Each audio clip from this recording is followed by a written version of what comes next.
Hey, hey, welcome to Pianist Academy, everybody, and to another Masterclass and Q&A session. We already have a few people here, so welcome Ahmed and Juan. Thanks for jumping in the chat. Welcome. We have a few more people here. If you haven't said hi, please drop your name in the chat. Let us know where you're tuning in from. Ahmed and Juan especially, can you let us know? And Ser Woolsley. Ser Woolsley says, good morning, and you're excited. I'm excited for Ser Woolsley today because we're kicking off today's stream with another chance to hear Ser Woolsley play some Brahms. So I'm excited about that. Awesome. Let's just have a minute for everybody just to say hi. Sparrow Hawk from the Netherlands. Welcome, Sparrow. I don't think, is this your first stream that you've tuned into? Welcome. I didn't even get to mention this. And Ahmed from Egypt. Thanks for sharing that, Ahmed. Awesome. I love that we have people from literally all over the world that tune in to these streams. That's so great. I'm coming to you from Colorado Springs, Colorado in the United States, and it is 10 o'clock in the morning. And as always, I've got my cup of coffee, freshly brewed. Is it Silvermonger from Mexico? Beautiful, welcome. I didn't even get to mention this. About a month ago was the 1-year anniversary of doing these streams. I completely just blew my mind, but it was back in June of 2022 that we started these. And so we've been going a little over a year and about a month right now. So, and Juan says, music is a universal language besides maths. Yeah.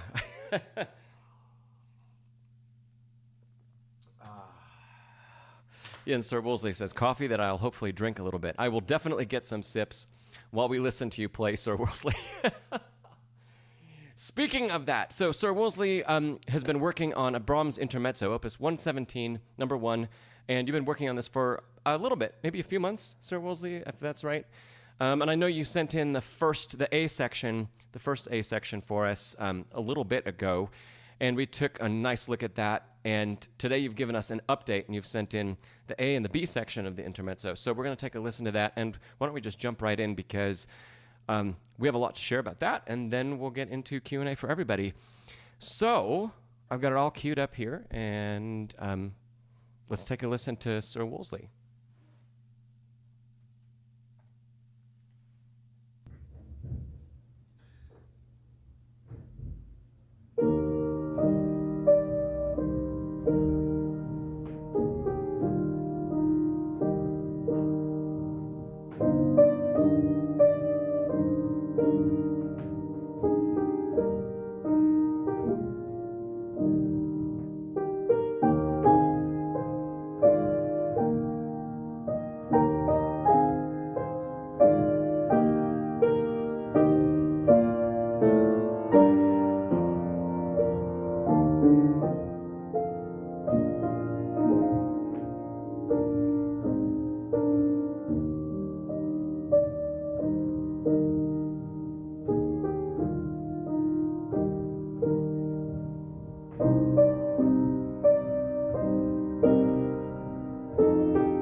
Thanks, Ser Woolsley.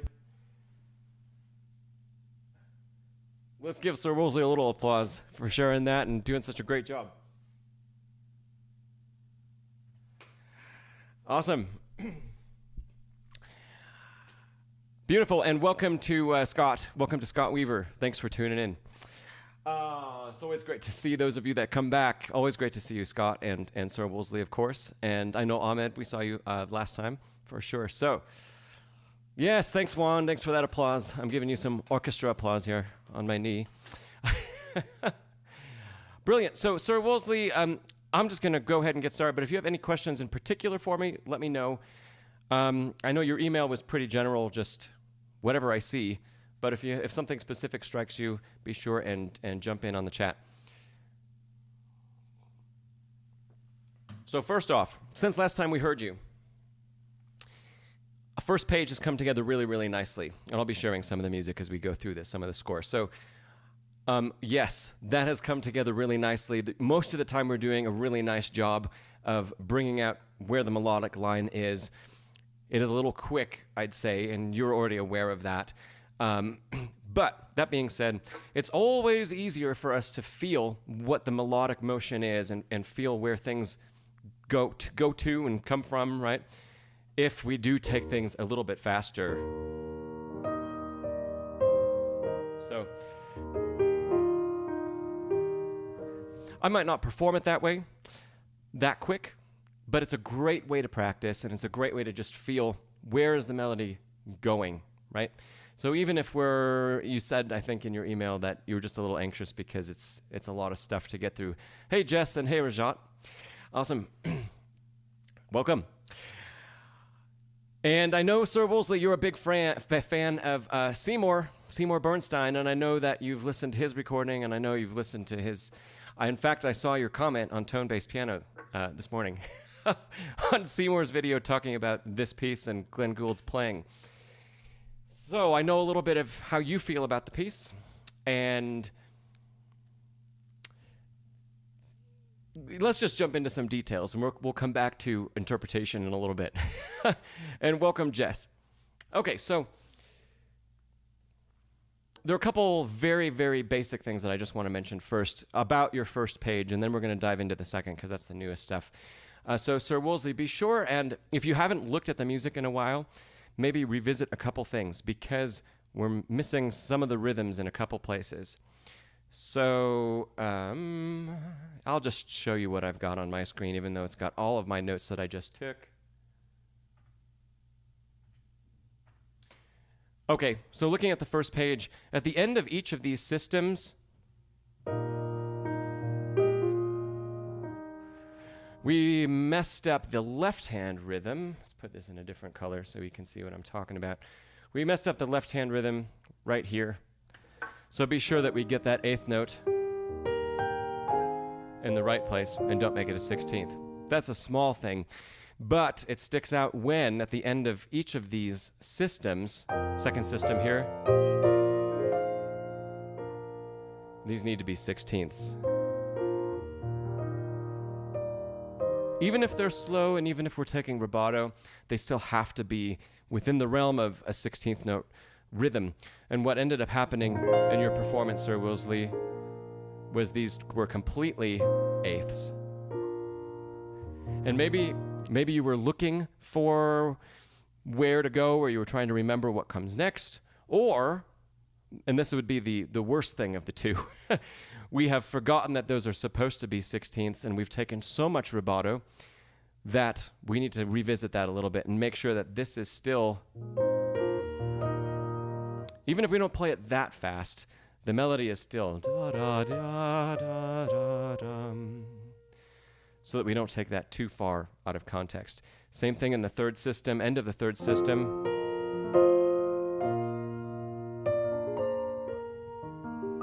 even with rubato, make sure that we're still playing those as 16ths. So, when we play rubato and when we're taking time like that, it's beautiful to take time at the end of a phrase and the beginning of a phrase, and this piece in particular. But let's make sure that everything is always, we have to maintain that sense of pulse and that sense of beat throughout. So even if we do take a lot of rubato, almost to the point where things might be twice as slow as marked, that's pushing it a little bit. But even if they are that, we have to approach it very carefully and in a very measured way, so that we don't jump from playing eighths in one tempo to playing 16ths in another tempo, right? Ser Woolsley, you just said you don't really read rhythm, you go by memory because it's too hard to read right now. Okay, well, go back and retrain a little bit of your ear memory, especially if you haven't listened to some other recordings of this in a while. Go back and listen to some of your favorites and really listen to those spots and make sure that we re-engage our ear primarily.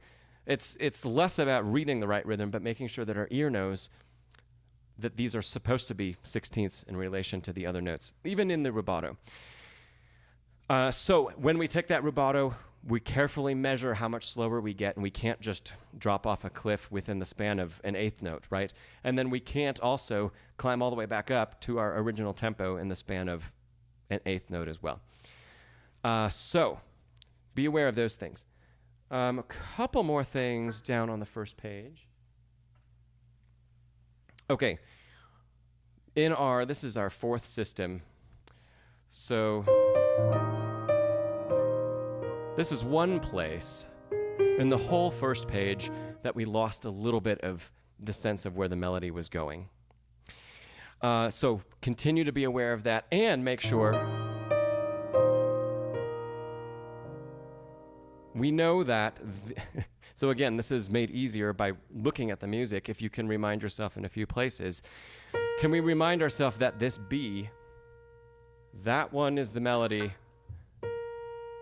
The E octave that follows is not a melodic pitch. It's one of these, if we think about these as bells ringing or something like that, or little chimes, that is off in the background and not getting in the way of the B. That's the melody that continues down.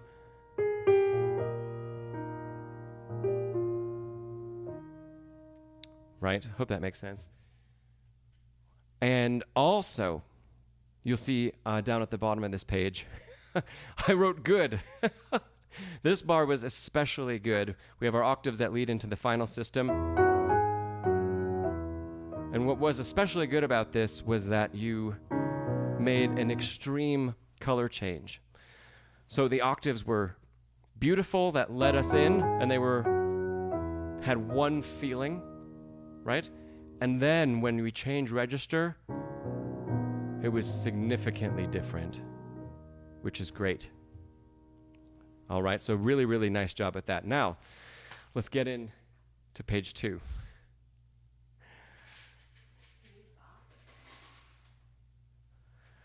Okay, Ser Woolsley. So, let's talk about the attacks that you're doing in the right hand. So you mentioned in your email to me that you're using soft pedal, and it's your left pedal on your piano, and it makes things extremely, extremely quiet, right?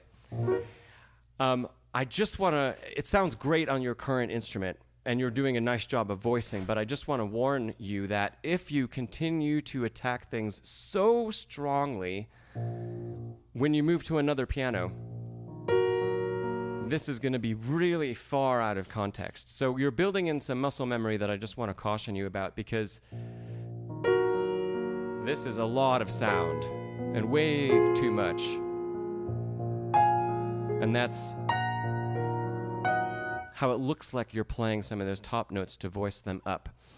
So if you have a chance to work on another instrument for a little bit, anywhere that happens to be, or especially work without the soft pedal down, because in order to voice these, they are just they're just a tiny bit above what the left hand is different. You say your digital's a bit different, so yeah. It's not going to take much, and I saw you doing a big motion, dropping into those upper notes. That won't translate onto another instrument. So you're doing a good job of listening for that, and you're doing a good job of responding, but we're also building in a lot of muscle memory that is, it's going to make it a little more tricky to play as delicately as this needs to be if we would transition to another piano. The other big thing, really, really big thing that I want to mention about page 2 is all of the, we have so many opportunities on this page to think about different colors in different phrases, in different timbres, different textures. So if we're looking right at the top of this page,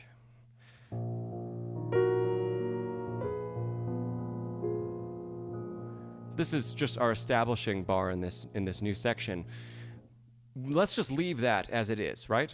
When we move to the second bar, the register changes, right? And we also have an opportunity to explore how is Brahms changing the harmonies underneath and where are they pulling us? Not every bar is going to need a big, exaggerated emotional meaning or something like that.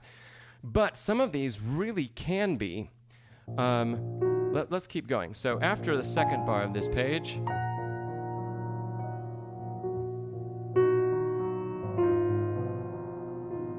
that is so different. The third bar is so far removed from the first two. It's a little bit closer to the feel of the first bar.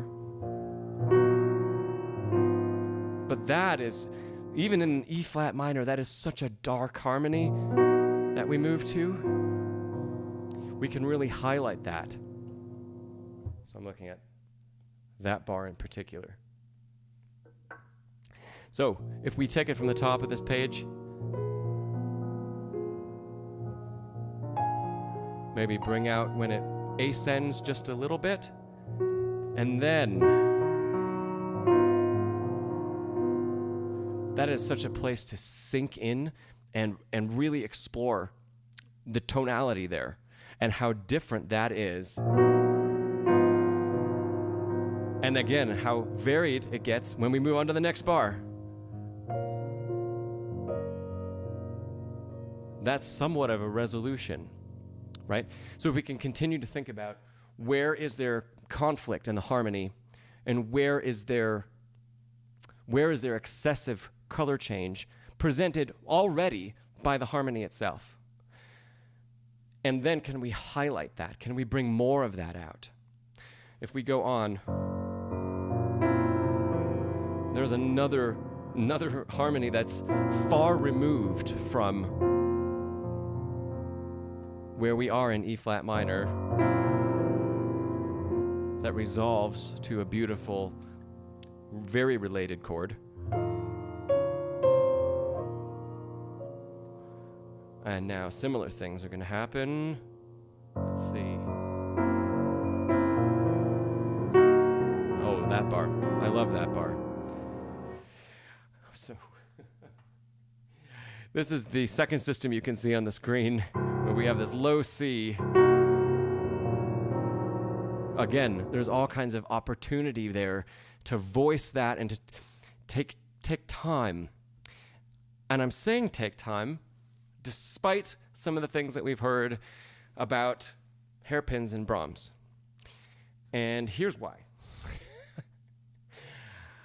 I do think hairpins in a lot of romantic writing are indicators of rubato. However, I also think that that isn't 100% of the time true. And for example, if we look down here, third system, here's where I'm circling. There it is. There's a ritardando written above the staff, and there's also a closing hairpin. Spots like that tell me that if the hairpin was intended for us to slow, we wouldn't have to reiterate that with other text. We wouldn't also be told to retardando. I also have a feeling sometimes, and this is why this isn't like a tried and it's not 100% accurate all the time. We can't say for this composer hairpins always mean X, but maybe most of the time mean something, mean rubato. Because, for example, the hairpin changes from being in the middle of the staff and then to these being above the staff and pertaining especially to our melodic movement. If those were intended to be dynamic hairpins, I think they would have been written in the middle of the staff, not above. But on the flip side, look up just one system. We have hairpins that are written in the middle of the staff. And if we would read these as rubato hairpins, and if we would read them as speeding,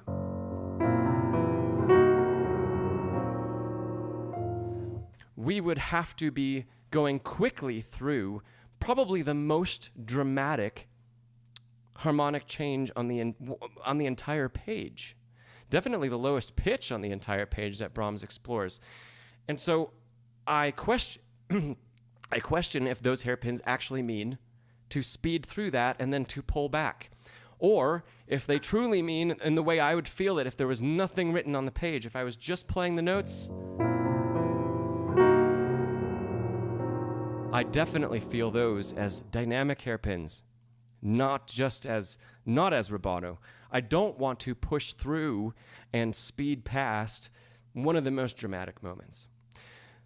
All that to say, I think we need to be careful as we're reading scores like this, and as we know that Brahms and Chopin, they used hairpins for a variety of reasons. I think we need to continue to look at the context and how they're being used to get a better sense of, is this hairpin applying to dynamic or is it applying to rubato? And we have to continue to ask that question. And anytime we have a score where they're both in the same place, that is an instant trigger to say something is, we have to be really careful. Because a composer wouldn't reiterate both statements. One symbol means one thing and another symbol means something else. Right? Okay. So all that to say, I hope I didn't confuse too many people with that, but all that to say, there is a lot going around online right now that says Brahms hairpins are rubato. And I just want to put a word of caution to that and say that many times I think yes, we have been interpreting them incorrectly as only dynamic markings. But I don't think 100% of the time that they only apply to rubato and to nothing else. I think that would be doing Brahms a little bit of a disservice. Okay, so we were talking about colors throughout. Yeah, Ser Woolsley, I'm glad. Makes sense. Good. So I was highlighting that bar because of that dramatic change of color, which we can highlight in our playing as well. Let's keep going.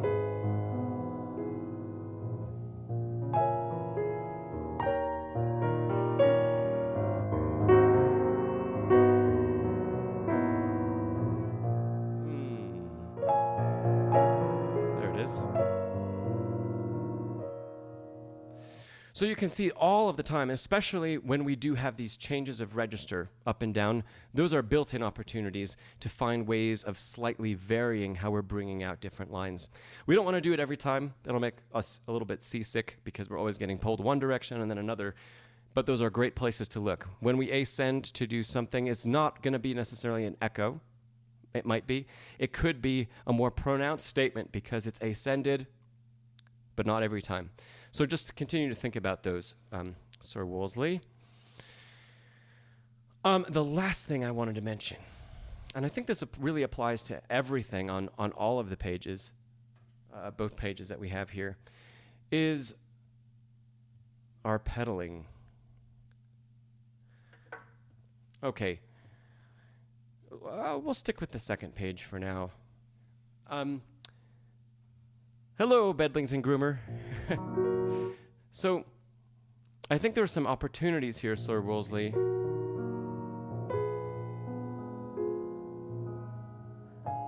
To be really, really careful and gentle with our pedal releases. Whenever we're changing a harmony, we want to be sure that we don't just cut everything off completely. So for example, let me play through a couple of these and give you a more precise spot to look at.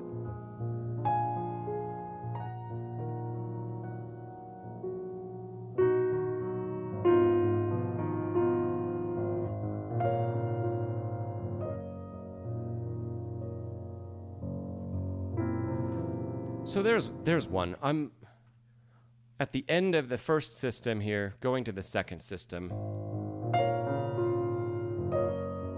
One register to another with a big dramatic change in harmony. I think the pedal can change very, very gradually, definitely around here, not right for this note. We don't have to clear precisely where this rest is in the right hand, right? If we do that,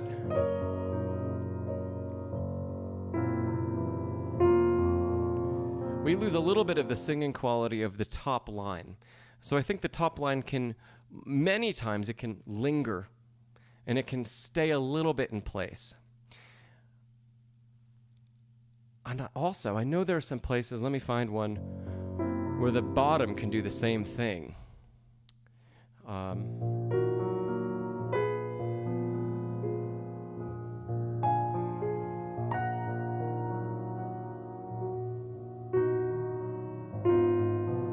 Let's talk about that bar. Third bar on the page. And we're talking about this pedal change. So getting into this,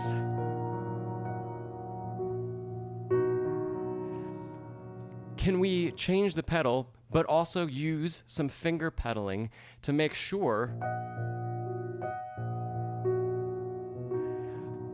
that we're not completely choking the sound from the previous phrase as we enter the new phrase, right?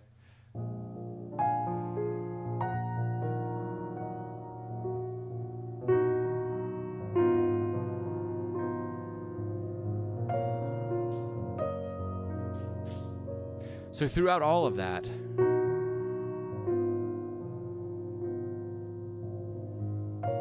sometimes I'm using finger pedaling, finger legato, where I'm actually holding on to the previous notes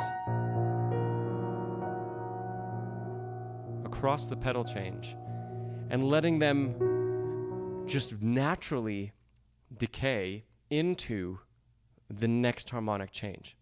When we really need to be careful about that is when the harmony changes very drastically.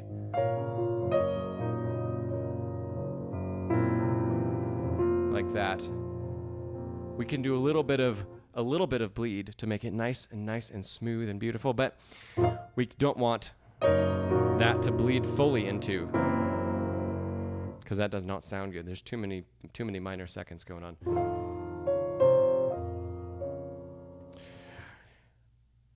I know there was another spot that I wanted to mention this. So I'm going to go back to the beginning and play a little bit of it and see if I can find it. I know this also applies at the very beginning on page 1 as well. So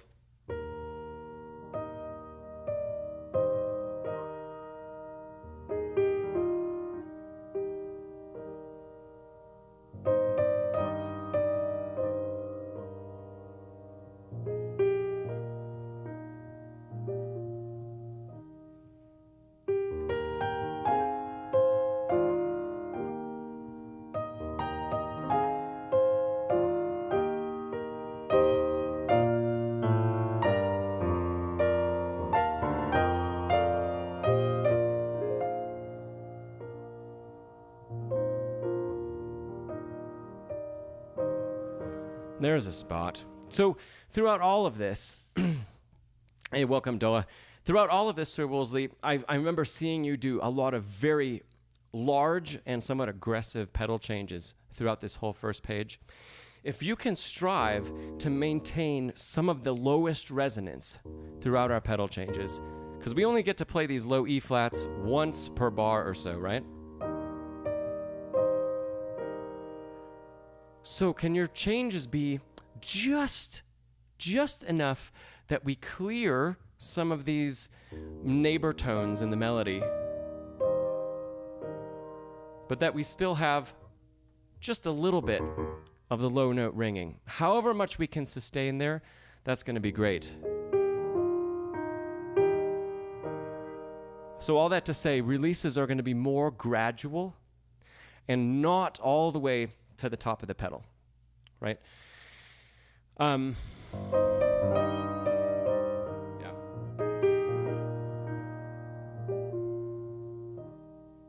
And then this last spot that I wanted to mention.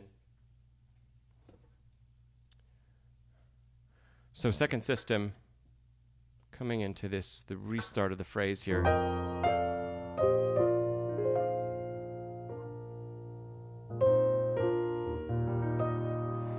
That is an opportunity to really do some fantastic connection with fingers. So make sure that we stay connected in the keys so we can change pedal on those 16ths. And then think about holding on to this B right here with finger legato so that it actually ties, and not ties, but is part of the legato line to the next bit of melody. So even when we need to change the pedal because of the rolled chord,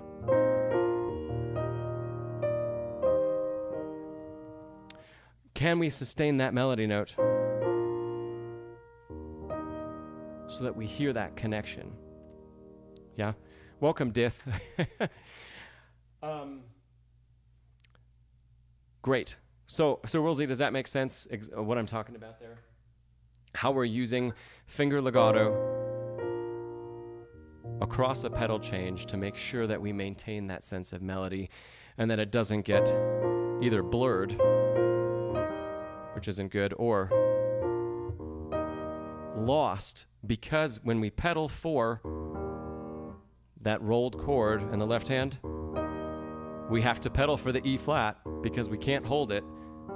I don't have big enough hands to play that all in one grasp. So I need to hold the right hand B flat across the pedal change that I need to do early for the sake of the rolled chord in the next bar.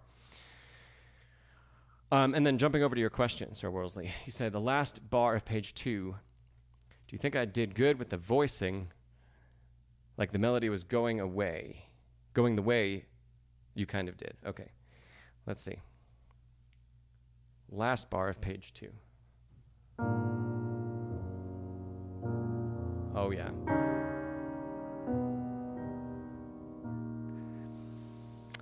Oh, man, I would have to listen to that again, Ser Woolsley. We can do that real quick. I'll jump in somewhere near the end and see if I can hear exactly what's going on. By the way, is your last bar of page 2 the same as mine? That would be great to know. Let me pull that up again, and we'll take a quick listen to your ending.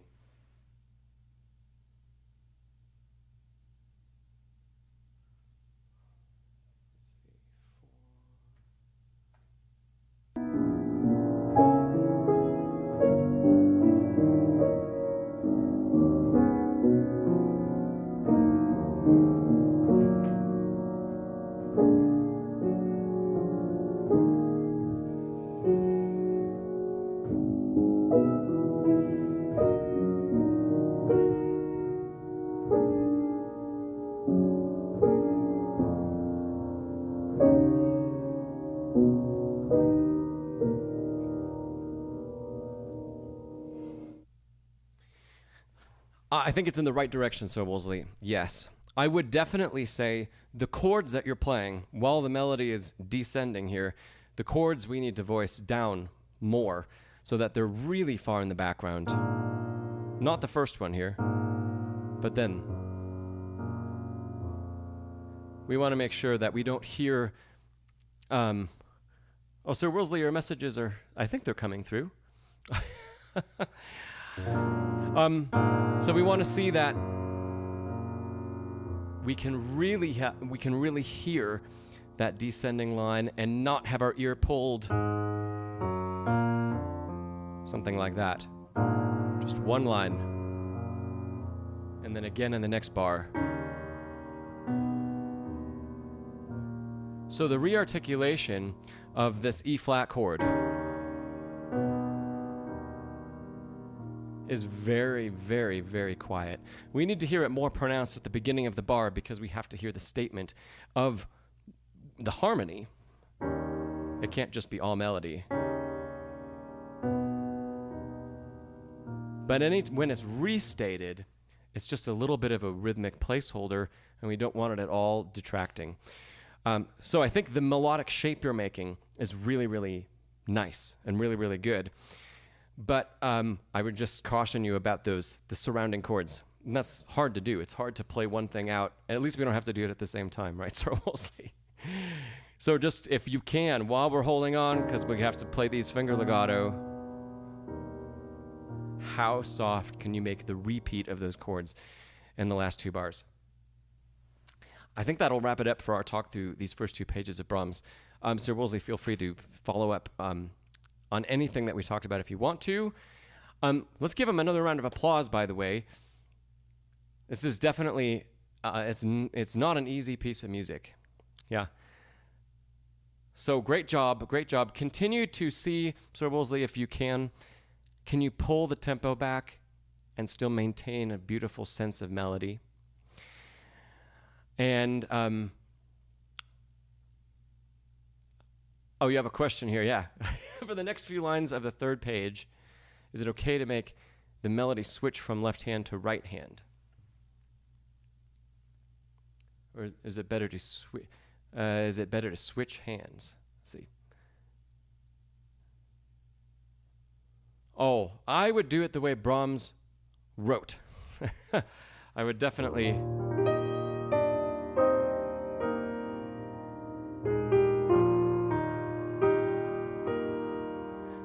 transitioning between the hands.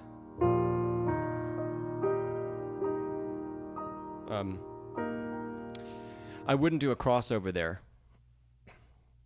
This would be a great place to practice exactly how we transition a beautiful melody across the hands like that. Yeah, so no, I wouldn't I wouldn't change the way it's notated. And we'll have a tremendous amount of control over these upper right hand bells that need to be so soft. If we have to cross over, it's hard to read that not the way it's written. This puts our hand so far out of alignment that that's going to be a lot harder than it has to be to play delicately. Whereas if we just take it with the right hand, we can play that beautifully and super easily, and it's just right there for us. So yeah, I wouldn't change that. Yeah, Sparrow said, very impressive. You know what's more impressive, Sparrow, is that Ser Woolsley's only been playing a little over a year. That is very impressive, Ser Woolsley, so kudos, and here's a little applause from me. So beautiful, beautiful, awesome. And Ser Woolsley, you say hard to switch melody from hand to hand. You're absolutely right, it is. That's why we'll practice it, yeah? So I'll look forward to hearing how the third page goes for you, Ser Woolsley. Feel free to send it in when you have it ready. It's got, I think, probably a few of the trickiest lines in the intermezzo. So, toward the end, there's a couple 16th passages where there's two melodies weaving in and out of each other. That's a difficult spot to execute really, really, really well. So, Seth. Let's jump into Seth's question. Oh, thanks, Ser Woolsley, for the super. I really appreciate it. And Bedlington Groomer, I see. Very impressed. People are very impressed, Ser Woolsley. Good for you. Ser Woolsley, how much more than a year have you been playing? Or is it 2 years? It's not 2 years now, is it? Because I know when we started these streams a bit ago, you were around a year. So let us know, Ser Woolsley.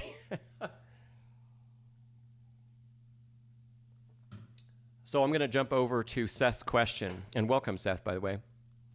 1.5 years. Great. See, isn't that brilliant? Brahms Intermezzo, 1.5 years in. Anything is possible at the piano. Yeah. And Ser Woolsley, I know that you say sometimes you get frustrated a little bit by reading the music, but I would actually probably venture to say that one of the reasons you are playing such advanced repertoire is because you're not glued. You're not glued to the page. Yeah. And we're getting away from that, and we're using a lot of ears and focusing on our technique. And I think that really can launch us really, really nicely. So great job. Ahmed said, reading is so boring. It depends. We're going to come back to that, Ahmed. I've got something to say about that. So Seth said, what is your definition of alignment? Let me show you. All right. So when we were talking about alignment, I'm talking about the one day I don't have this camera perfectly perpendicular. We're talking about the alignment of the forearm through the wrist and down through the fingers. And when we're in really great alignment, this is approximately 90 degrees to the keys that are flowing this way, right? This is very efficient and it's great alignment. So we're always striving to put our body and our arms in as close to that optimal position as possible.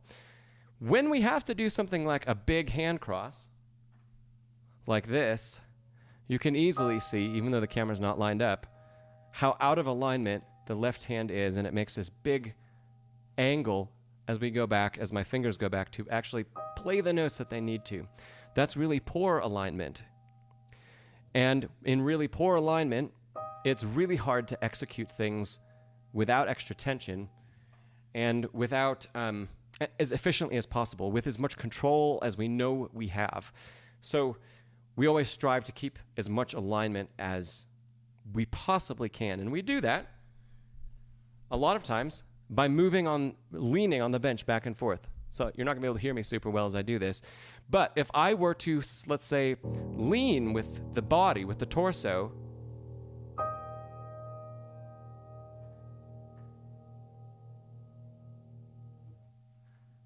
well, when I lean, it's much better aligned than if I'm sitting like this in the center of the keyboard. Let me lean again. So that's one of the reasons why pianists lean so much back and forth during playing. Very rare, especially in advanced repertoire, that we actually sit perfectly still in the center. We're always moving back and forth, and sometimes a lot in a performance, depending on where we need to go. So that's what we're talking about with alignment, Seth. I hope that answers your question. And for here on through the rest of the stream, feel free to drop any questions that you have. So Ahmed had said, reading is so boring. It's a different skill, that's for sure. And reading can be beautiful.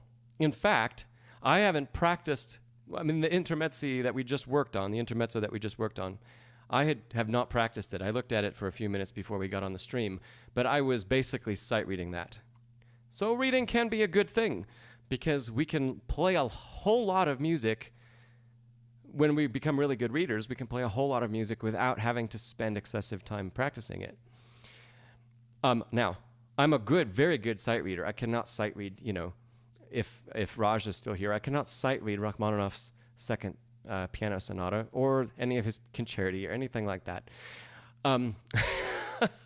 Sight reading usually is a few steps down from the pinnacle of what we've achieved as pianists. So if you're playing something that's say level 6 or 7, we can probably sight read things pretty well that are level 4-ish. There are extremely few people in the world. There are some, but there are extremely few people in the world that can do something like sight read the Rachmaninoff sonata. There was one, I'm going to call him a kid.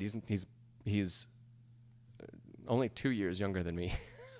But when we were both kids, there was a kid that I was in a competition with, and he was 14 at the time, and he could sight read a huge chunk of Rachmaninoff's Second Piano Concerto. And I know this because I sat down with him in a practice room one day and I played the orchestra part, which was also sight reading, but the orchestra part is a lot easier than the solo. And he probably played 80 to 85% of the notes on his first read in nearly tempo, which is tremendously impressive. But that is the one and only time I've actually personally met someone that can pull off a feat like that. And he's probably even better now.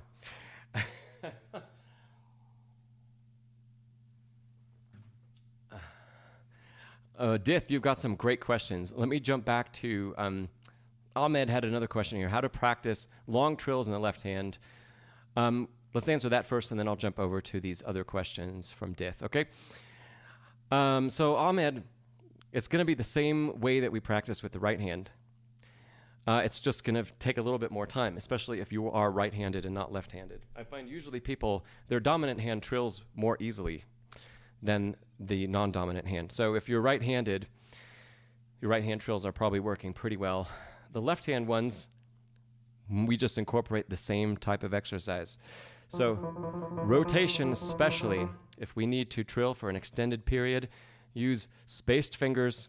This is the same advice I'd give for right hand, but spaced fingers like 1 and 3 if possible. And a big part of our trilling is going to be rotating back and forth, kind of like a shaking motion back and forth between 1 and 3. You can also do this with 2 and 4. It feels a little bit different. You can do it with 1 and 4.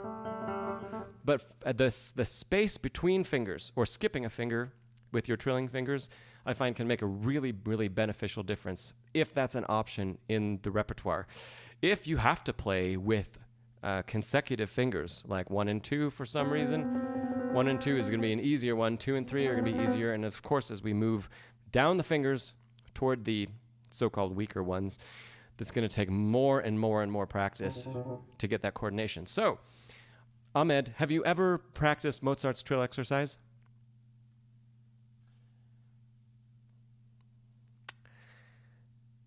I'll give him a second to respond to that.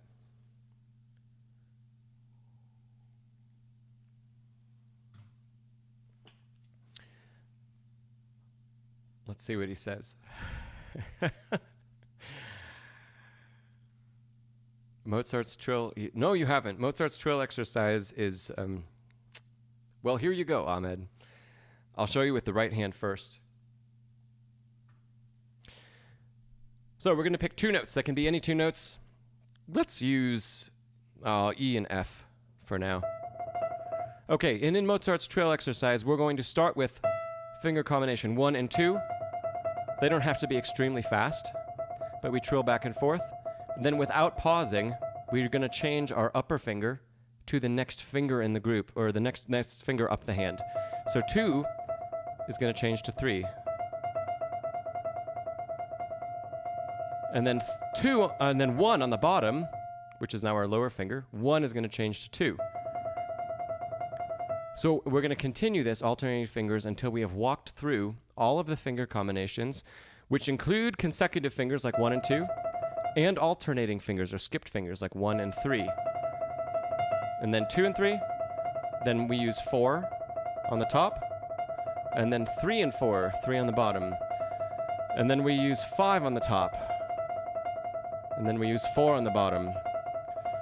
And then we can go back through and follow the exercise down through the fingers from 5-4 to 5-3 to 4-3 to 4-2 to 3-2 to 3-1 to 2-1. We do the same thing with the left hand. Starting with 1-2, working our way down the finger combinations toward the weaker fingers, and then back up. And you can spend as long or as short of an amount of time as you want to on each finger group, let's say. And the goal of the exercise is that at the tempo we choose, we can play all combinations of the fingers without skipping a beat. We can move through all combinations. And if our eyes were closed and we were listening to ourselves play, or if someone was listening to us play, they cannot hear the difference between any of the finger combinations. They can't tell us when we changed fingers. They can't tell us the difference between when we're playing with 1 and 3 and 4 and 5. That's very hard. So that is the ultimate goal of Mozart's trill exercise. Fluency, trilling fluency in all finger combinations. And it provides us a pattern to go through them all relatively quickly. So if you really want to make your trills better, especially if you have to trill on the weaker fingers, 3, 4, and 5, if you have repertoire that's requiring that, this is a really, really great place because you'll get an instant comparison to how good your trills are in the other part of your hand. One other trilling tip. This is something I haven't had a ton of time to experiment with, but someone kindly offered this in a comment on the channel here. And that's to feel trills as if they're repeated notes that alternate with other repeated notes. So for example, let's use the same 2 notes. If we have 3 that repeats, and we have 1 that repeats on the lower pitch, and now we're simply alternating our repeated notes. They're offset from one another. So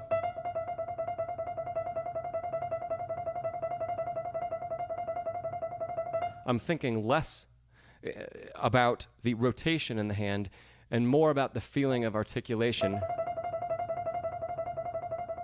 of each finger separately from one another. That can be another thing to add into your practice, that feeling of feeling the repetition and really listening for the key bottom, right?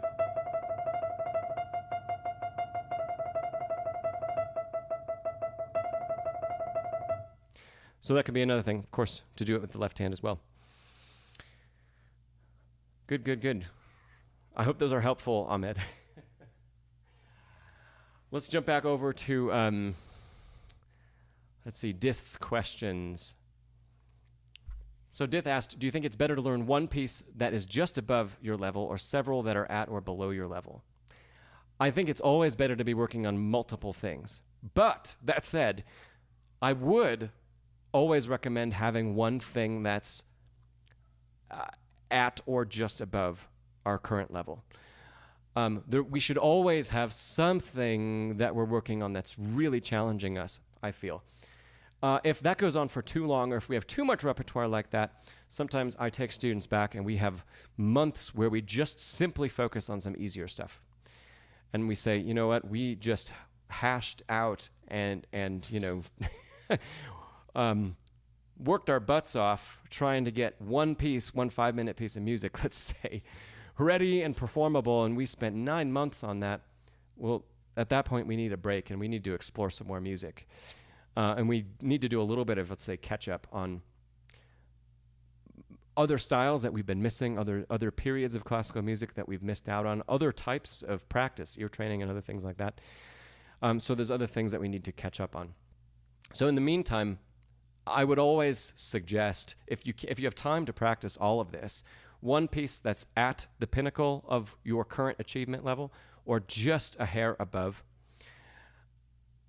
and then a couple pieces that are easier. At least two, I'd say. If you've got 2 hours a day, at least those 3 pieces. And the 2 easier ones, we won't need to spend nearly as much time on. We'll spend a lot more time on the more difficult piece. But that makes sure that we are always focusing on technique for the harder piece, and we're always pushing ourselves and learning more about technique and about efficiency at the keyboard. But on the flip side, we don't want that to be all of our time spent, because then we lose opportunities to work on ear and work on listening and work on all of the musical things that go along with that, which on the surface is things like pedaling. Pedaling is something we should be doing mainly with our ears, and our feet respond to what our ears are telling us. So we don't want to miss out or be so overwhelmed by technical work that we never work on pedaling, we never work on phrase, we never work on dynamic control and things like that. And when our technique is pushed to the limit, it can be extraordinarily difficult to shift that focus and incorporate all those elements. It takes a really long time to get there. And so we don't want to be spending months and months at the piano without thinking about any of that stuff. We want to be thinking about musicality and beauty at the piano every day. Definitely every day. And even when possible, in the technically challenging stuff, as soon as it's possible to shift our focus or slow it down so we're not challenging the technique so much and focus on beauty of line and musicality, we want to make sure that that's still a part of our practice as well. And then Judith, you followed up on that and you said you're at RCM level 5 or 6, but you're currently working through 3 and 4 pieces with a teacher. So Judith, how do you know that you're at RCM level 5 or 6 if you're working through 3 and 4 with a teacher? There isn't a wrong answer to this. I'm just wondering. I'm wondering how, what causes you to think that you're lining yourself up with those different levels.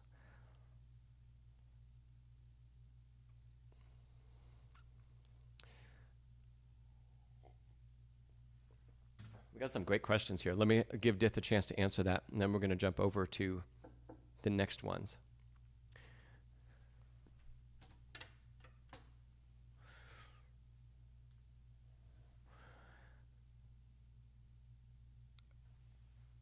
I'll play. Oh, here we go. I was going to play us some music while Dith answered. So Dith said, before you got a teacher with a specific curriculum, you were learning pieces in level 5 rep book, just by chance. Okay. Dith, do you have the technical requirements for all of the RCM levels? Because that's what I would use to help guide a little bit of what is going to be technically challenging for us. And man, not every piece that's listed at certain levels are equal. There are some pieces that it really depends on where your technique is currently excelling and where it isn't. Some pieces, when we start to get into those realms of level 5, 6, 7, have components that are far more challenging than other pieces that are still the same level. So if you know the technical requirements that are given for each level, like the scales you're supposed to know, the speed they're supposed to be executed at, et cetera, I usually ask students to outperform those when we're working on repertoire at that level. Off the top of my head, I'm familiar with level 10 because I was looking at that for a student just the other day. And for example, the level 10 scale requirements are scales and 16th notes at 120 beats per minute, and you basically need to know all of your scales. And if you're going to play repertoire, the repertoire that's also listed for level 10, I would say we should be able to play scales faster than 120. We should be 130, 140-ish at 16th notes. So that's, let's say, 20% or 30% faster than the requirement that's given by the syllabus. And I generally follow that for most of my students. By the time I start them on repertoire at that level, we've achieved the technique requirements a couple levels beyond. And if you say, just to clarify, the pieces are all level 4, but there are 3 of them. The pieces are all level, no level 3 pieces, okay. And you're playing, and before you were playing 5 or 6. Yeah, so, gosh, it's so dependent on what the pieces are and where your technique is excelling and where it's not, because there are some times I have students that can play level 6, one piece on level 6, and it's almost a breeze, but pick another piece from the same level, and they will struggle for months with it. And it's all because of how various technique has been developed or hasn't been. So with a teacher, which is great, I'm glad you have a teacher that you're working with as well. With a teacher, they are hopefully being able to tell you where we should be working on our technique and what's missing in order to continue to move us forward. Summing all of that up, level 4 doesn't have to be easier than level 5 or 6. I have been planning to do a video about this, so I'll give you a little sneak preview of the subject. Burgmüller's Opus 100.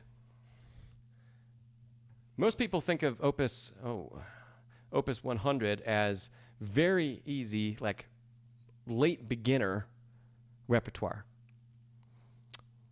Oh, thanks, Juan. I appreciate that. And the thing is, I continue to give students Burgmüller's Opus 100 well beyond the level 2 or the level 3 that it appears in the RCM repertoire. Some programs even call it level 1, a lot of the pieces in Opus 100. Thanks, Seth.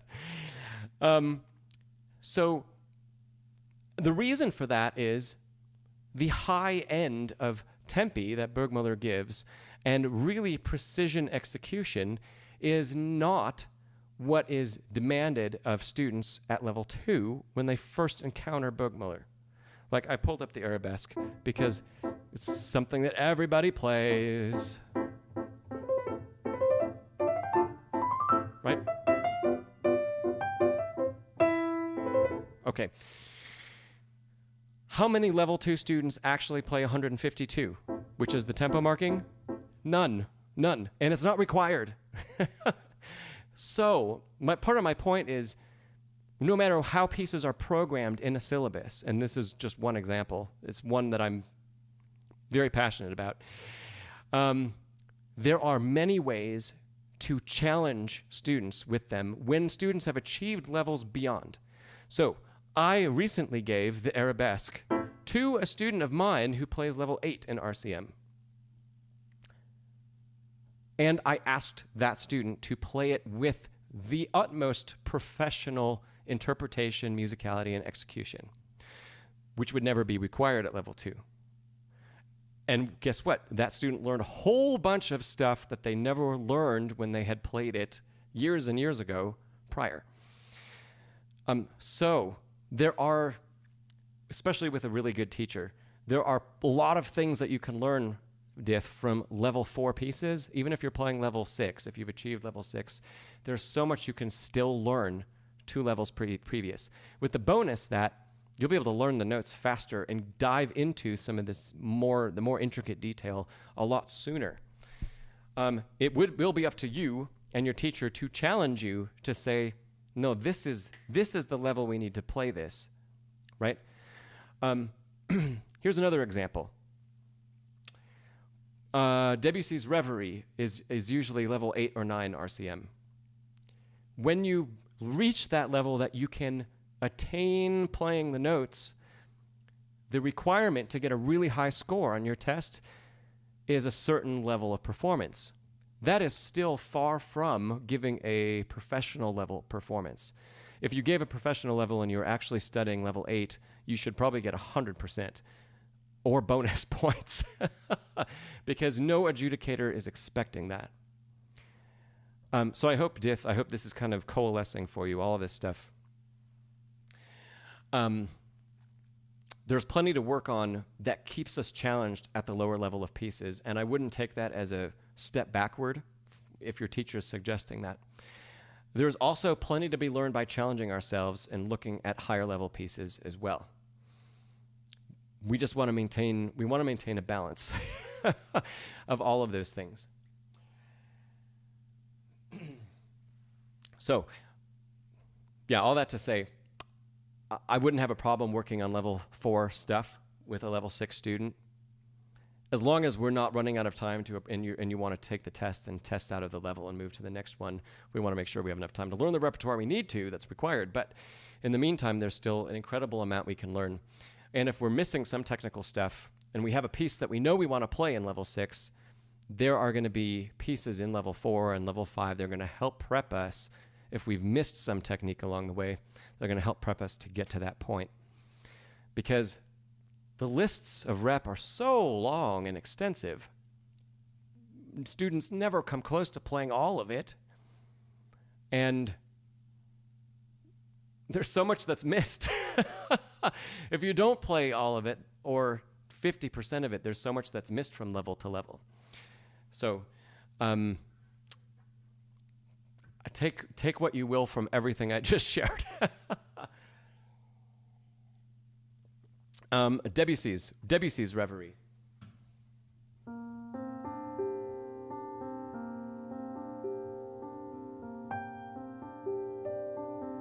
That one.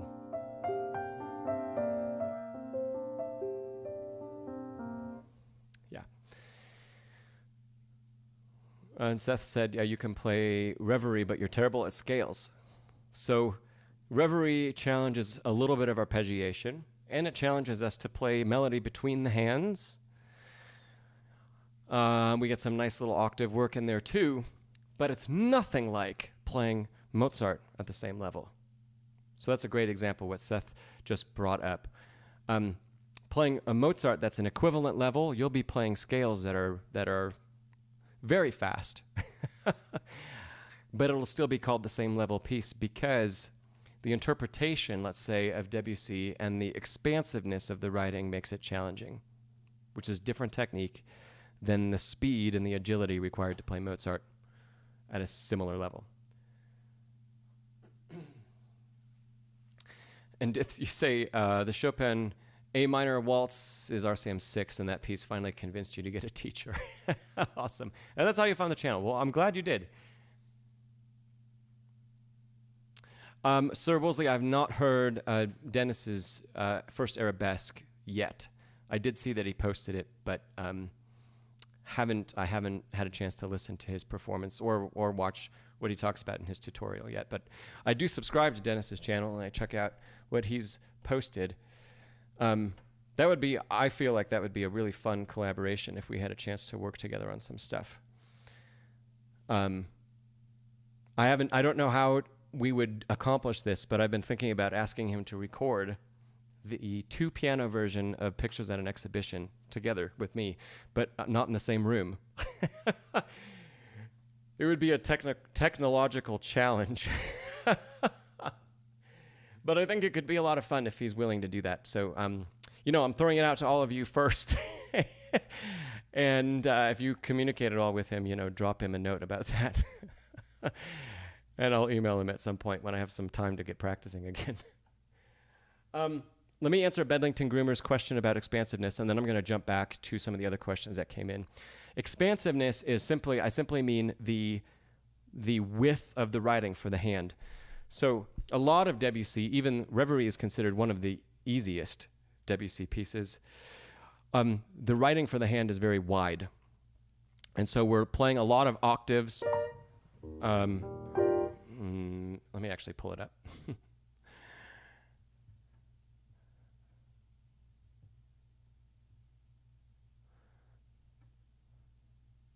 So, this spot.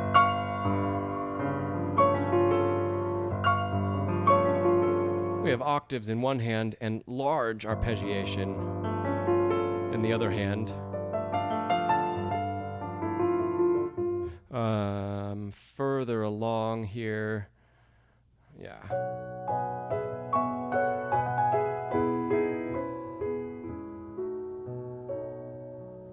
So it's chordal in nature, and the arpeggios, they keep the hands usually spread and offer us fewer opportunities to relax. And that's really what I mean by expansive. Hey, WS Jade. I'm going to come back to your questions in a second because I have some others that came in earlier that I really need to follow up on. Let's see. So we've got through Ahmed's question about trills. And Ser Woolsley had said when we were talking about sight reading that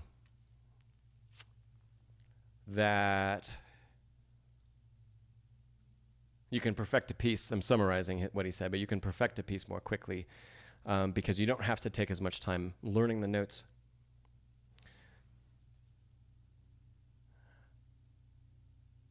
And Scott said you were fascinated to learn how interested Brahms was in earlier keyboard music and how much respect he had for Rameau, Couperin, and Scarlatti.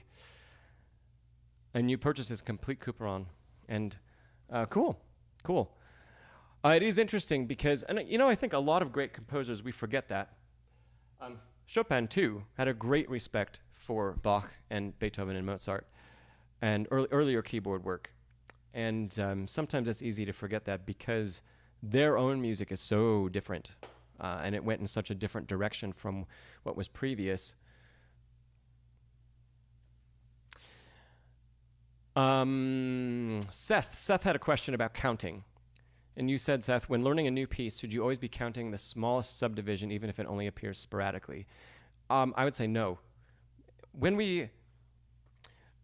Subdivision counting is a complicated subject. So when we count subdivisions, we're feeling all those micro pulses. And eventually, we want to train ourselves and our ear that we can feel those subconsciously really all of the time, but not to the point where they distract us from feeling the large beat or feeling the phrase as a whole. So we aren't always consciously thinking about subdivisions. So usually I would suggest when we're having trouble with rhythm or trouble with lining something up or trouble with keeping something from rushing, then I start to have students do more counting and subdivision throughout a phrase, but not throughout a whole piece. I had a student recently that was working on the Succession theme from the HBO show. And so it begins something like this. I'm going to get copyright strike here. That's the opening line, right? And they were struggling with the 16th notes that lead out of bar 1, struggling to put them precisely in the right place and not rush the 8th notes that follow, right? So what we did was we subdivided not just all of bar 1, 1, 2, 3, 4, 1E and a 2E and a 3E and a 4E and a 1. Not the whole bar. We only subdivided beats 2 and beat 3. Beat 3 and beat 4, the 2 beats leading right into the 16ths that we needed to play accurately. So we would start counting 1, 2, 3E and a 4E and a 1. And then we go back to counting big beats so that we can make sure we're hearing a whole phrase. So there's one example that I personally worked with a student on recently. So we're taking those subdivisions and we're making sure that they aid us exactly in the spots that we need and aren't distracting us when we need to be listening for the full phrase. So Seth, I hope that explains. And yes, the subdivisions then that we choose are related to the quickest rhythm that's notated for us. We're not going to need to subdivide usually faster than the quickest notated rhythm. Yeah. The challenge that presents is we have to be able to easily go back and forth between counting in full beats and then counting in different subdivisions. And that's a great skill to have. But if you haven't done that before, that's going to be a little bit of a challenge to go from our large 1, 2, 3, 4 into 1 and 2 and then also into 1E and a 2E and a 3E and a 4. It's easy to do it, relatively easy to do it verbally. It gets a lot harder if you haven't done it while you're executing things at the keyboard. So if it's difficult, take a whole measure. Pick a spot where it's easy to get yourself into the subdivision, but keep those spots as short as possible, as short as you can. Yes, I think it's very tiring doing them every bar. Not only does it get tiring counting all of that, but it also is taking us away from feeling the big line. Yeah. And so our playing can become robotic and a little metronomic if we do too much of that kind of thinking. Oh, good. Let's see. Jumping down to Ser Woolsley. Ser Woolsley had a question. Have you had? Oh, I answered that one about Dennis's Debussy Arabesque. Okay, W.S. Jade, are you still here?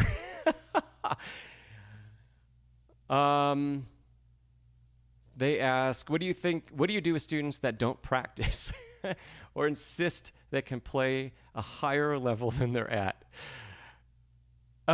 That's a great question.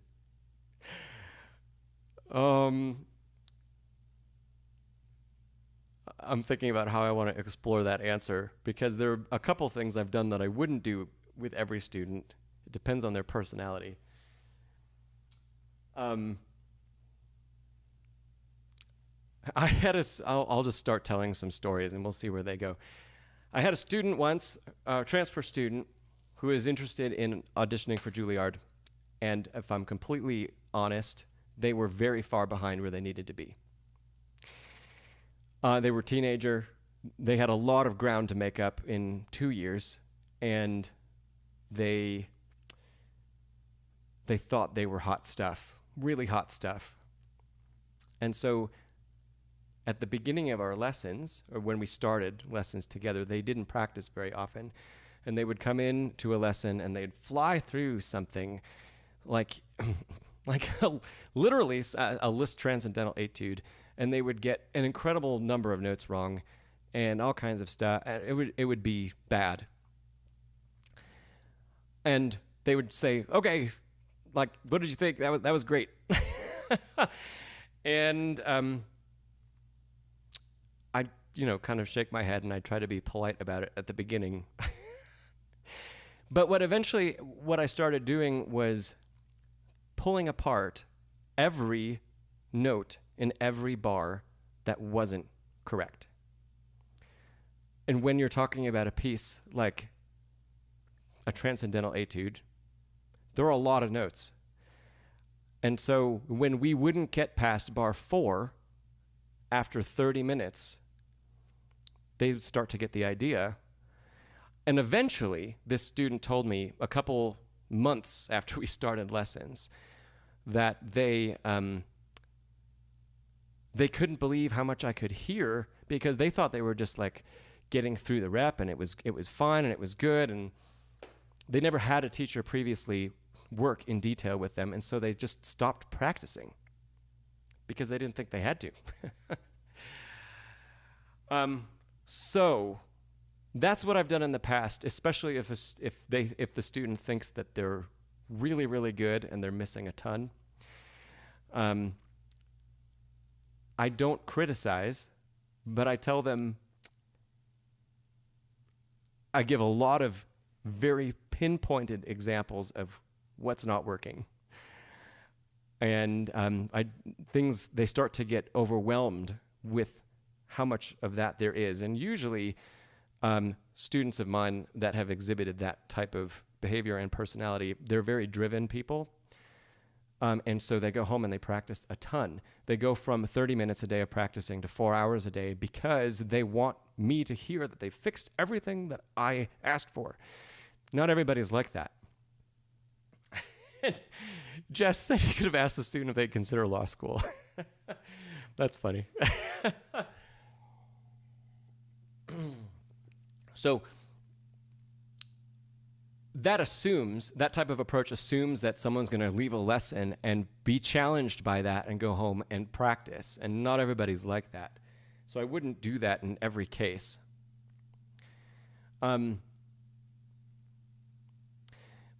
I probably would lean toward doing something similar to that, but maybe not as harshly, not as nitpicky, but talking about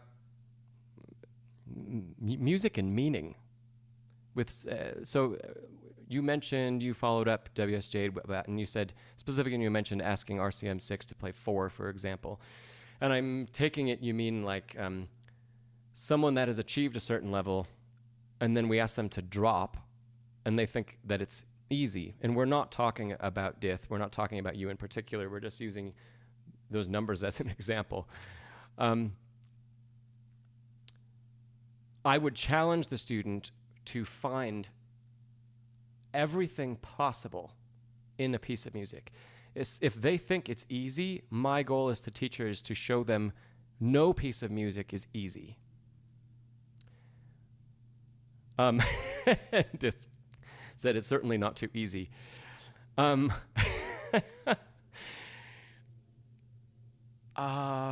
had another story that popped into my head. Another past student of mine used to ask me to play he would pick out Beethoven sonatas that he wanted to play simply because, not because he enjoyed the sonata, but because they were ranked as the hardest. And he wanted to play the hardest because it was like some sign of achievement. And I talked with him for months about how all music, whether we play an early Beethoven sonata or the Hammerklavier, they're all hard because executing them precisely and musically, Ser Woolsley, I love it. Executing them really well is difficult at all levels. It's purely that there are some things that we technically achieve earlier in our studies than others. But musicality and feeling, gosh, you could probably ask many undergraduate level pianists to go back and play Burgmüller's Opus 100, and they would still need a lesson on it. I would be willing to put money on that. And these are people that have played Chopin etudes and other things, and I would still bet that they would benefit from a week or two of lessons on Burgmüller's Opus 100. Jose followed up and asked, what about the opposite, a student that underestimates their ability? That turns into a very different kind of lesson, which is more in the sense of encouragement and very, very, very positive talk and positivity, and a lot more praise from me, from the teacher. And hopefully, if they're young, I ask the parents to do the same thing. And if they're older, a spouse or somebody like that, best friend, partner, however. Really to show them that, one, they're progressing really, really well, and people are enjoying their music. And so I make that a priority, to show them that, that achievement has been made. The other thing I do with all of my students is I ask them to make recordings of themselves playing when we finish a piece. Finish doesn't mean perfect. It just means we've accomplished a great deal with the music we set out to play, and we're going to move on to something else. And when we finish a piece of music, we record it, and we put it in the archive. And I tell everybody in 1 or 2 years, now that's a long way away from the daily grind of practicing, but once you start to accumulate this catalog, in 1 or 2 years, even 6 months sometimes at the beginning, you're going to see great strides from the recording you made 6 months ago to how you play today. And that's going to continue to move, month after month, year after year as you progress. And then we have these records of hold on. I'm getting distracted by the comments. We have records of where the achievement level we got to, and then we can look back on that and we can hear with fresh ears and with more skilled ears the difference between today and yesterday, today and a year ago, etc. And that, a lot of times, that is the most powerful thing, because there is no person, there's no external factor involved. It is a person listening to themselves from the past, and they realize, because how much they've heard and learned in the meantime, they realize how much has changed. And that is instant affirmation. So that's always a preferred method for me for what Jose asked about students that underestimate. And until we get to that point where we have that library or that archive of recordings, I do my best to continue to be very, very, very positive and encouraging. So Ser Woolsley and W.S. Jade ask about the doggos. I think I see one of them, but she's sleeping. Rigby! Rigby! Yeah, she's sleeping. Or she just doesn't want to say hi. But we'll see. Usually they do a great job of leaving me alone. But I will encourage them to come over if they get up and they start walking around. And then we can say hey for a minute. Oh gosh, Ahmed's question. Who's harder, Brahms Piano Concerto 1 or Chopin Concerto No. 1? Considering what we just talked about, Ahmed, I would say both are equally hard in different ways.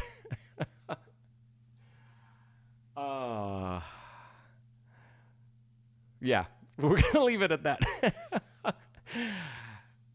Especially if you're playing concerti, and it's not Mozart anymore, and it's some big expansive piece of repertoire. They're all hard. Gosh, even Mozart. I shouldn't have said that about Mozart. Even Mozart concerti are extremely hard to play. They're extremely hard to play well and be convincing. So even though those are usually concerti that we start with, for a lot of you here, I know you watch piano competitions and things like that online, and you keep up with winners, and you go see performances and a lot of stuff like that. There is a reason why very few people win, place, advance with Mozart concerti. And it's actually because in many ways, playing Mozart really perfectly and extraordinarily well is more difficult than playing Rock 2. Rock 2, we get a bunch of notes and we get grand moments, and of course we have to be able to execute it and play it, and that's one thing. But there are also a lot of places to hide technique that's not quite perfect. There is none of that in Mozart. And so a lot of times and when I was competing, it's like instant death. If you offer a Mozart concerto in competition, and someone else is playing Tchaik 1 or Rock 3, you have no chance. Because there's no way you're going to be able to play well enough to compete with the scope of the other pieces. It's almost an impossible task. Ser Woolsley said, is there some scale of the level of hardness once you reach professional repertoire? The best place I think to look is Henley's scale and how they rank different repertoire. So, and they don't include quite everything, but you get a really, really, really good idea. And so, for example, Henley has levels 1 through 9. A couple pieces that I know offhand where they fall. Clair de Lune, for example, Debussy's Clair de Lune is, I think, a level 5 or 6 in Henley, but it's a level 10 in RCM. 10 is the highest level before diploma level stuff in RCM. Whereas La Campanella is level 9. There are very few pieces in Henley's scale of difficulty that are level 9. The level 9 repertoire is the most technically challenging ever written and the most musically demanding ever written, the combination of those two things. I believe Hammerklavier is listed as a level 9 piece, mostly because of the length of the piece and the stamina that's involved in playing it. It has some difficult moments, not like La Campanella, but it has difficult moments spread out over about 40 minutes, not 5. I'm trying to think of some other level 9 pieces. Maybe a couple will come to me. I think like Rock 2 is level 8, for example.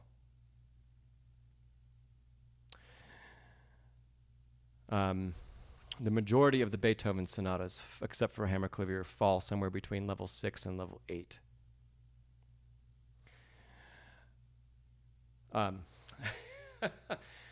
So Ser Woolsley, yeah, that's a great place to look for a differentiation of we'll say the professional repertoire and how hard that type of repertoire is, because in most grading scales, it all gets grouped just at the top, like level 10 or just diploma. Like all of Bach's Well-Tempered Clavier is diploma level RCM, but they're not all equally hard. In general, the more voices the fugue has, the harder the fugue is. So your 5-voice fugues are going to be significantly more difficult to play well than your 3-voice fugues.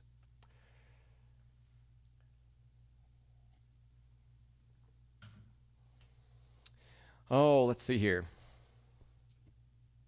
Bedlington Groomer, your question about recording one's playing. It's always amazing to me how very different my music looks and sounds after recording and watching the recording. Oh, it's extremely humbling. Yes. Yeah, recording is, we can learn a lot about our playing from recording. And a beautiful thing these days is it's so easy not only to record audio, but also to record video and see exactly what you're doing, which can be eye-opening. I remember when I was younger and studying, my professor just hounded me about recording myself on cassette tape because I could learn so much from it. And there was no way, I mean, camcorders were barely a thing, so there was no way to really see like a video of myself playing. It was very difficult and way more expensive to have something like that around. And now everybody's got a phone that can do this stuff. And the phone looks great, the video looks great, it sounds better than a cassette recording, and it's pretty amazing the access we have to critique ourselves. Because that's one of the hardest things about learning music, is learning how to critique your own playing without the help of a teacher. So I have a lot of respect for people, definite respect for people that try to go out on their own and learn things, and it's admirable to do all of that on your own. And it's extremely difficult when you don't have any guidance to reflect on what you've done and know have you achieved a certain level? Have you achieved a technique? Is it sounding good enough? And some of that can be aided if we record ourselves. A great deal of it can be, for sure. Yeah. And Jess said, Mozart is really harder but gets less respect, even if it's done perfectly. So Jess, that's not exactly what I meant. I meant that it's that much harder to play or for the audience to perceive it as being perfect. It requires the utmost level of attention and perfection to in detail and musicality and technique. And so things that you can fly by the seat of your pants through Rock 2 and some other things, and blur them with pedal because we have to have the pedal down and it's got to be big and majestic, and the orchestra's playing really loudly. And are we going to hear precise articulation of every 16th note throughout Rock 2? No, probably not even from some of the greats. We're not going to hear that. But it's going to be totally exposed if our technique isn't that perfect when we play Mozart, which has a smaller orchestra that's not playing out as much, and we're using less pedal. It's just, the requirement of playing it at a professional level is, I think, so much higher. Even though the notes are arguably easier to play.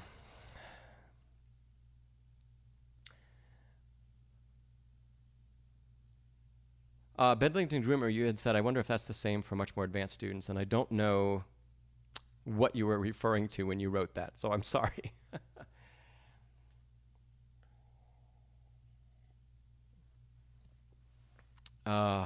Jose agrees. I'm glad. Awesome. Do we have any other questions today? Otherwise, we can wrap up. It's been a great session.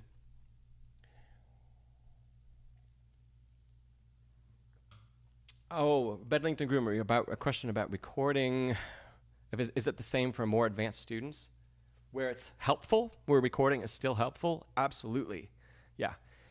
How we perceive ourselves. The more we learn about music, and the more we learn to listen, and the more we learn to react to what we're hearing, the more we're going to hear in our own playing. And that's always easier when we have separated ourselves from the act of playing and we become just the listener. What's most difficult is having that sense of professional reflection while you're in the middle of executing it, because not only do we have to, in the professional sense, we have to tell our hands what to do, and we have to execute it as best as possible, but then we have to react to what happens milliseconds later and ask ourselves, did what I asked my hands to do, did it really happen? Or didn't it happen? And if it didn't happen, what do I need to do to change the end product so that it is what my inner ear heard and what my inner ear wanted me to do in the first place. And that's really, really hard to do in real time. So yeah, there's still, the more advanced you get, it's still very, very beneficial. And hopefully by the time you reach a professional level of playing, you are so aware of what you're doing at the keyboard that when you hear yourself back, there aren't any surprises. You know exactly how you played something and how you executed it, and it fit your intentions, and everything was lined up. And you know, anybody that makes recordings for CD release, album release, anything like that, when you go through that grueling process of recording over and over and over and over again your piece, because even professionals do that, you'd be surprised.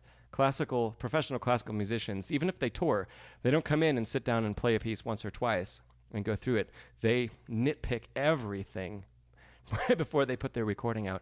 And so a recording session for one piece of music, like the Liszt Sonata, might be an entire day of playing the Liszt Sonata for 8 hours. And all of those takes are going to be extraordinarily good. But it's the difference between 100% in alignment with what that artist's ear said and 98 or 99% in alignment. And they're going for 100% on the entire length of the recording, for the entire piece, for all of the repertoire that they present.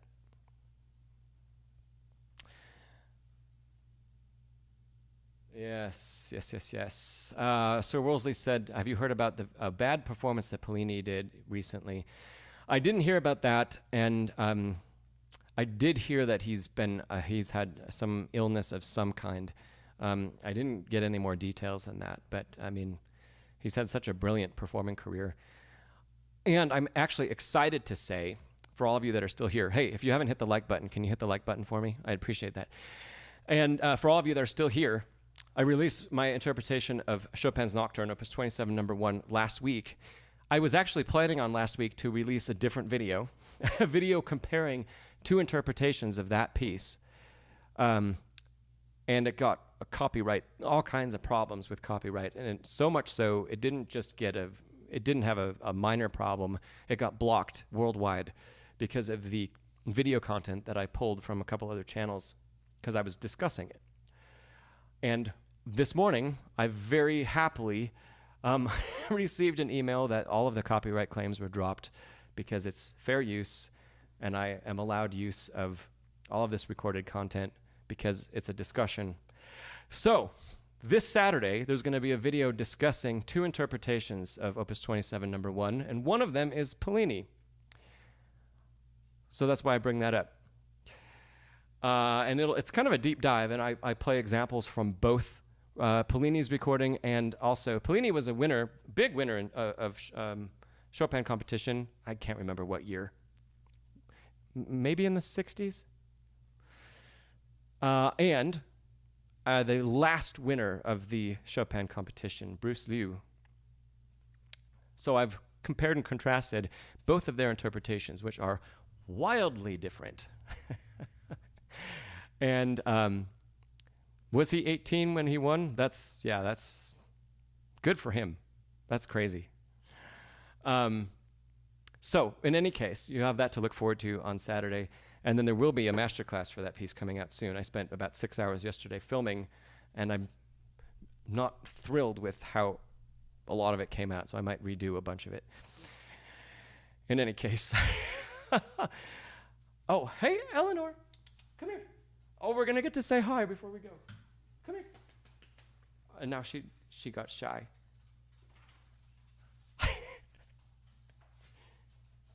Come on. Okay, here we go. The doggies. Rigby. This one's Rigby. And Eleanor, who I can't pick up. I don't know if you can see her down here. Maybe I'll pick her up in a second. This one's Rigby. And, okay, good girl. Come here, Ellie. And Eleanor. And she gets shy. She doesn't like looking at the camera or anything. Good girls. All right. Well, I'm glad we had that opportunity. I saw them running by to go outside. Why don't we call it a day, everybody? Thanks, Ser Woolsley, for a great submission with Brahms. I'm looking forward to hearing what you do with that. For everybody else that's here, remember, you're always free to submit any of your recordings, anything that you're working on, and we can have a chat about it. And I love hearing what you all are working on and what you're all playing, so feel free. The directions are in the description below. And thanks again for joining in. And if it was your first time, welcome, and I hope you tune back in. Sparrow, yeah, I was thinking of you, Sparrow. I'm glad you're still here. Thanks for being here. And we do this about every 2 weeks, every second and fourth Wednesday of the month. And they will continue for foreseeable future. In any case, thank you, everybody, for being here, and I'll see you in about 2 weeks. And congratulations again, Ser Woolsley. Really, really nice work. Nice work. All right. Practice smarter, not harder. I'll see you next time.